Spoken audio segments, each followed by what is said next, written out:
Hi friends, welcome to லீலாகிஸ் channel. இந்த பதிவில் சொல்லு இலக்கணத்தின் பகுதி 3 அதை பற்றி பார்க்கலாம். சொல்லு இலக்கணம் ஏற்கனவே 2 பகுதிகள் வீடியோ பதிவு போட்டிருக்கேன். சொல்லு இலக்கணத்தை வினாவிடை வடிவில் உங்களுக்கு நான் வீடியோ பதிவு போட்டுட்டு வந்துட்டுருக்கேன். அதற்கு தொடர்ச்சியாக 3வது பதிவில் இப்பொழுது ஒரு சில வினாக்களை நாம் பார்க்கலாம். தமிழ் சொற்கள் எத்தனை வகைப்படும்? தமிழில் உள்ள சொற்கள் எத்தனை வகைப்படும்? இலக்கண வகையால் தமிழ் சொற்கள் 4 வகைப்படும்: பெயர்ச்சொல், வினைச்சொல், இடைச்சொல், உரிச்சொல். இலக்கிய வகையால் சொற்கள் அதுவும் 4 வகைப்படும். அவை இயற்சொல், திரிச்சொல், திசைச்சொல், வடச்சொல். தமிழ் சொற்கள் எத்தனை வகைப்படும்? இலக்கண வகையால் 4: பெயர், வினை, இடை, உரி. இலக்கிய வகையால் அதுவும் 4 வகைப்படும்: இயற்சொல், திரிச்சொல், திசைச்சொல், வடச்சொல். இயற்சொல் என்பதை விளக்குக.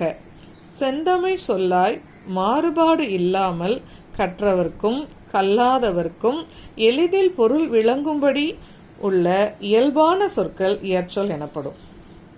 நாம் பேசக்கூடிய தமிழில் சொல்லாய் மாறுபாடு இல்லாமல் கற்றவர் கல்லாதவர் எல்லாருக்குமே விளங்கும்படி இயல்பான சொற்களை உள்ள அனைத்தும் இயற்சொல் எனப்படும். எடுத்துக்காட்டு: மண், நீர், மரம். பெயர் இயற்சொல். சென்றான், பறந்தது வினை இயற்சொல். வினை என்றால் செயல். சென்றான், பறந்தது என்பது வினையியற் சொல்.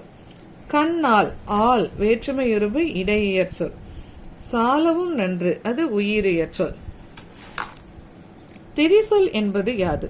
ஒரு பொருளை உணர்த்தும் பல சொற்களாகவும் பல பொருளை உணர்த்தும் ஒரு சொல்லாகவும் அமைந்து கற்றவர் மட்டும் பொருள் உணரும்படியான சொற்கள் திரிசொல் எனப்படும். ஒரு சொல் பல சொற்களாக உணர்த்தும்.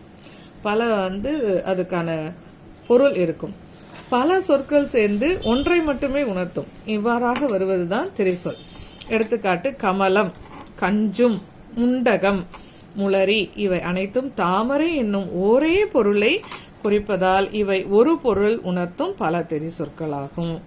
கடி இச்சொல் காப்பு, கூர்மை, மனம், விரைவு என்று பல பொருள் தருவதால் பல பொருள் உணர்த்தும் ஒரு திரிசொல்லாகும். திரிசொல் என்பது ஒரு பொருளை உணர்த்தும் பல சொற்களாகவும் பல பொருளை உணர்த்தும் ஒரு சொல்லாகவும் அமைந்து கற்றவர் மட்டுமே பொருள் உணரும்படியான சொற்கள் திரிசொல் எனப்படும். எடுத்துக்காட்டு: கமலம், கஞ்சும், முண்டகம், முளரி. இவை யாவும் தாமரை என்னும் ஒரே பொருளை குறிப்பதால் இவை ஒரு பொருள் தரும் பல திரிசொல்லாகும். கடி என்ற இச்சொல் காப்பு, கூர்மை, மனம், விரைவு என்று பல பொருள் தருவதால் பரபொருள் உணர்த்தும் ஒரு திரிசொல்லாகும். திசைச்சொல் என்பது யாது? வடமொழி அல்லாத பிற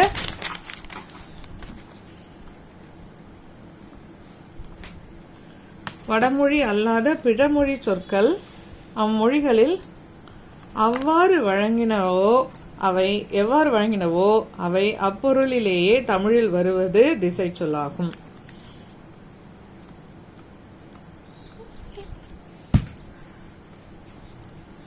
வடமொழி அல்லாத பிறமொழி சொற்கள் அம்மொழிகளில் எவ்வாறு வழங்கினவோ அவை அப்பொருளிலேயே தமிழில் வழங்குவது திசை சொல் ஆகும். எடுத்துக்காட்டு: பண்டிகை, சாவி, அலமாரி, பஸ், மார்க்கெட், சிப்பந்தி, சிபாரிசு. இந்த வடமொழி அல்லாத பிறமொழி சொற்கள் அம்மொழிகளில் எவ்வாறு வழங்கினவோ, வடமொழி இல்லாத மற்ற மொழியாக இருந்தாலும் அந்த மொழியில் எப்படி அதை சொல்லப்பட்டதோ அவை அப்பொருளிலேயே தமிழிலும் நாம் சொல்வதுதான் திசை சொல் என்பது. எடுத்துக்காட்டு: இந்த பண்டிகை, சாவி, அலமாரி, மார்க்கெட், பஸ், சிப்பந்தி, சிபாரிசு. வடசொல் என்பதை விவரி. சமஸ்கிருத அதாவது வடமொழி சொற்கள் தமிழில் தமிழின் இயல்புக்கு ஏற்ற வழங்கி வருகின்றன. அவை தற்சமம், தற்பவம் என 2 வகைப்படும். தற்சமம் என்பது தத் கூட்டல் சமம். அதற்கு சமமானது தமிழிலும் வடமொழியிலும் பொதுவாக உள்ள எழுத்துக்களால் அமையப்பெற்ற வடமொழி சொல் தமிழில் வழங்கும் போது எத்தகைய மாற்றமும் இல்லாமல் இயல்பாக வழங்கும். தற்சமம் என்பது அதற்கு சமமாக இருக்கும். எந்த மாற்றமுமே இல்லாமல் அதில் எப்படி இருந்ததோ அது மாதிரியே நாம் வழக்கத்தில் நாம் பேசக்கூடியது தான் தற்சமம்.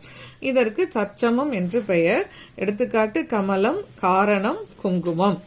தற்பவம் என்பது தற்கூட்டல் பவம், அதிலிருந்து பிறந்தது. வடமொழிக்கே உரித்தான சிறப்பு எழுத்துக்கள் தமிழுக்கு ஏற்றபடி மாறி வழங்குதல் தற்பவம் ஆகும். எடுத்துக்காட்டு விஷம் என்பது விடம், பங்கஜம் என்றால் பங்கயம், வருஷம் என்பது வருடம் என்று நாம் கூறுகிறோம் இல்லையா, இதெல்லாம் தற்பவம். பெயர்ச்சொல் என்பது யாது?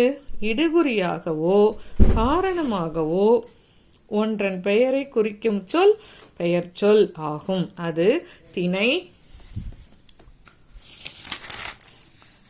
பால், எண், இடம் ஆகியவற்றை உணர்த்தி வரும் வேற்றுமை ஏற்கும் காலம் காட்டாது.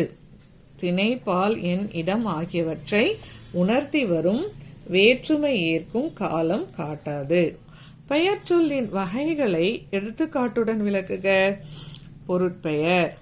எடுத்துக்காட்டு மனிதன், விலங்கு, மரம். இடப்பெயர் நாடு, ஊர், வீடு. காலப்பெயர் ஆண்டு, திங்கள், நாள், கிழமை. சினைப்பெயர் கால், விரல், வேர், தலை, தண்டு. பண்பு பெயர் கருமை, செம்மை, வட்டம். தொழிற்பெயர் ஆட்டம், படிப்பு, வாழ்வு. பெயர்ச்சொல் எத்தனை வகைப்படும் விவரி. இடவகையால் பெயர்ச்சொல் 3 வகைப்படும். தன்மை பெயர் நான், யான், தன்மை, ஒருமை. நாம், யாம், நாங்கள், யாங்கள், தன்மை, பன்மை. முன்னிலை பெயர் நீ, முன்னிலை, ஒருமை.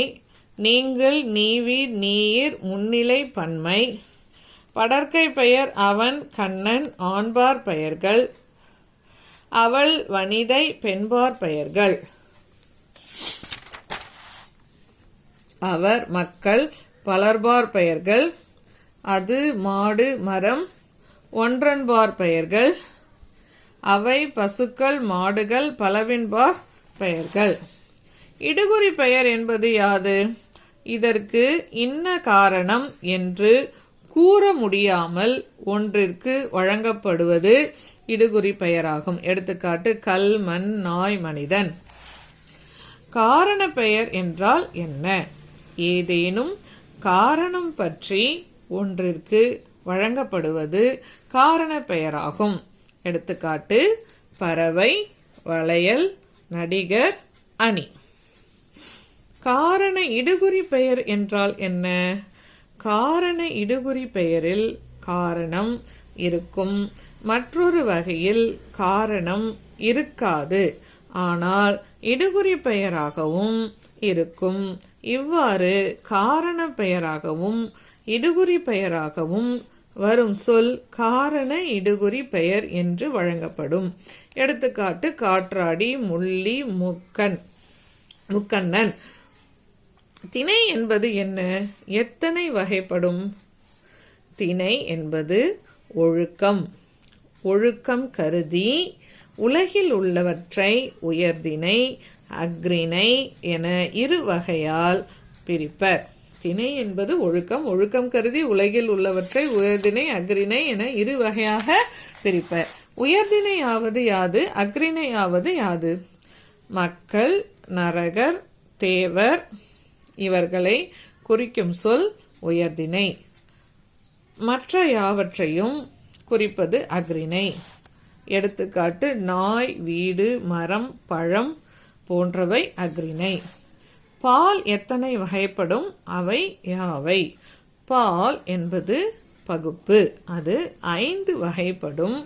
ஆண்பால், பெண்பால், பலர்பால், ஒன்றன்பால், பலவின்பால் என 5 வகைப்படும். உயர்திணைக்குரிய பால்கள் யாவை? ஆண்பால், பெண்பால், பலர்பால் 3ம் உயர்திணைக்குரியவை. எடுத்துக்காட்டு ஆண்பால் ராமன், வளவன், கோமான், நல்லவன். பெண்பால் பாட்டி, மல்லிகா, அவள், அன்னை. பலர்பால் பலர், பெண்கள், மக்கள், ஆன்றோர். அஃறிணைக்கு உரிய பால்கள் யாவை? விளக்குக.